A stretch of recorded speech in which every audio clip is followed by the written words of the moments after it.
Okie dokie. Hey. Guys, welcome to the Bible story recap video. This is my friend David. Hello, welcome. Say hello, welcome, David. Oh, welcome. Hi. We are in our Jammies for Jesus garb and mine's a romper. It's a onesie. Very nice. Thank you. I jumped. Jumpy. As we're walking through the Bible in order, we are now in the book of Numbers. If you've missed any of the last weeks, go check out our recap videos. But today we talked about those little things that crawl in gardens. Arachnids. Those are not, the spiders. Centipedes. Not centipedes, no legs. Garden gnomes, so those have legs. And they have little hats. Didn't have any hats. We talked about snakes.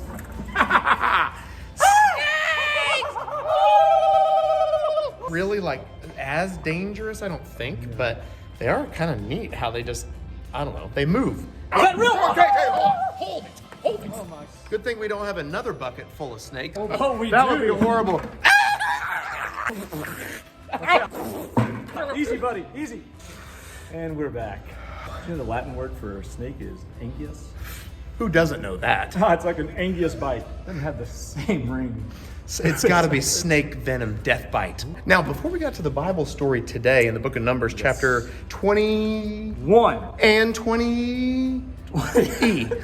21 and 20. We kind of did that backwards. Yeah, we should do the numbers in chronological order. Sequential. That's the same way we're walking through the Bible in chronological order. In sequence. But before we got to that, David and I noticed as he's teaching in the 4th and 5th grade today, and I was teaching in the kindergarten through 3rd grade today, there's so many stories that we don't get a chance to talk about.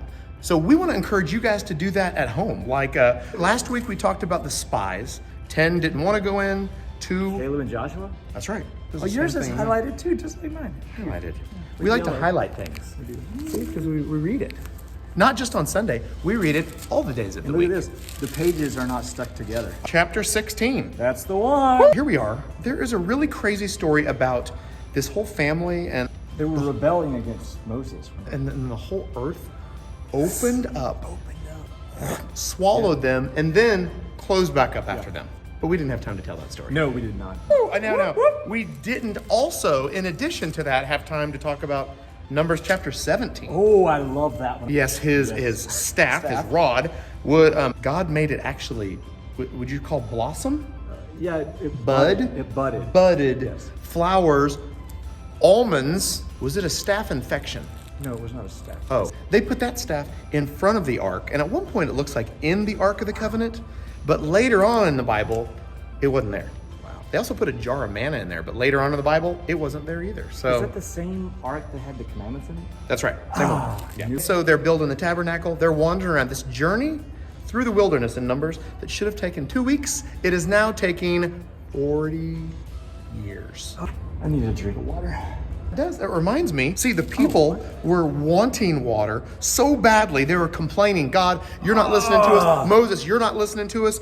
And God tells Moses, speak. This is Numbers chapter 20. Speak to the rock. I love that one. That one. Speak to the rock and it'll produce water for the people. So people. Moses speaks to the rock and then water comes out. And God's like, hey, go promised land. Nope.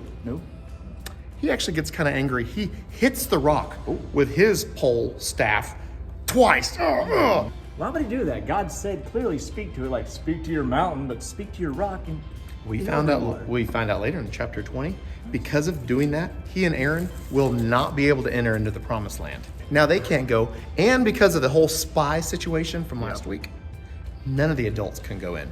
The next generation's gonna go? You know what that next generation is right now? Kids. Yeah, high five, kids. Hey, I have kids. Yeah, The way you talk about right it's like now. it's right now. Like I can feel the story coming alive. That's when we teach this. The Bible does come alive. And if you read it at home too with the family, these are good stories. But then we got to chapter 21. Yes. This is what we focused on today.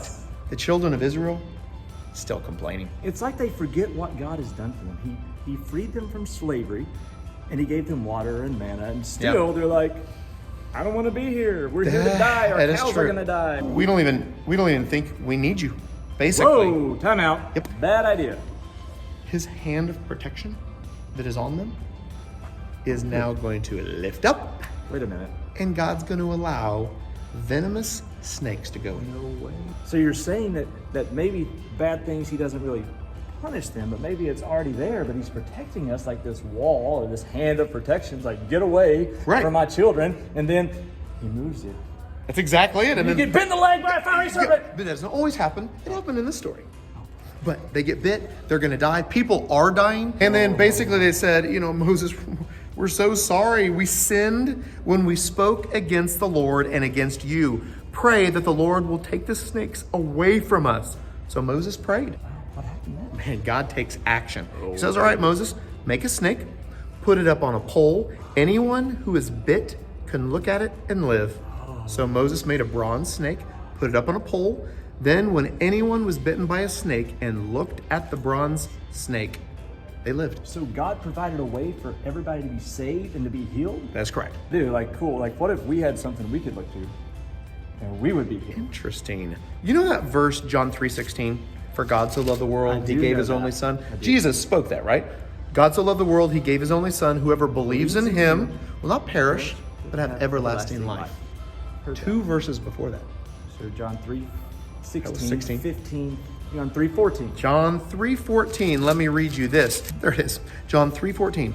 Just as Moses lifted up the snake in the wilderness, so the Son of Man, Jesus, must be lifted up, that everyone who believes may have eternal life.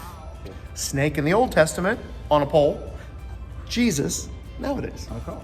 on a cross. It didn't say that. Lifted up on a pole. No, 3 days later, he came back to life.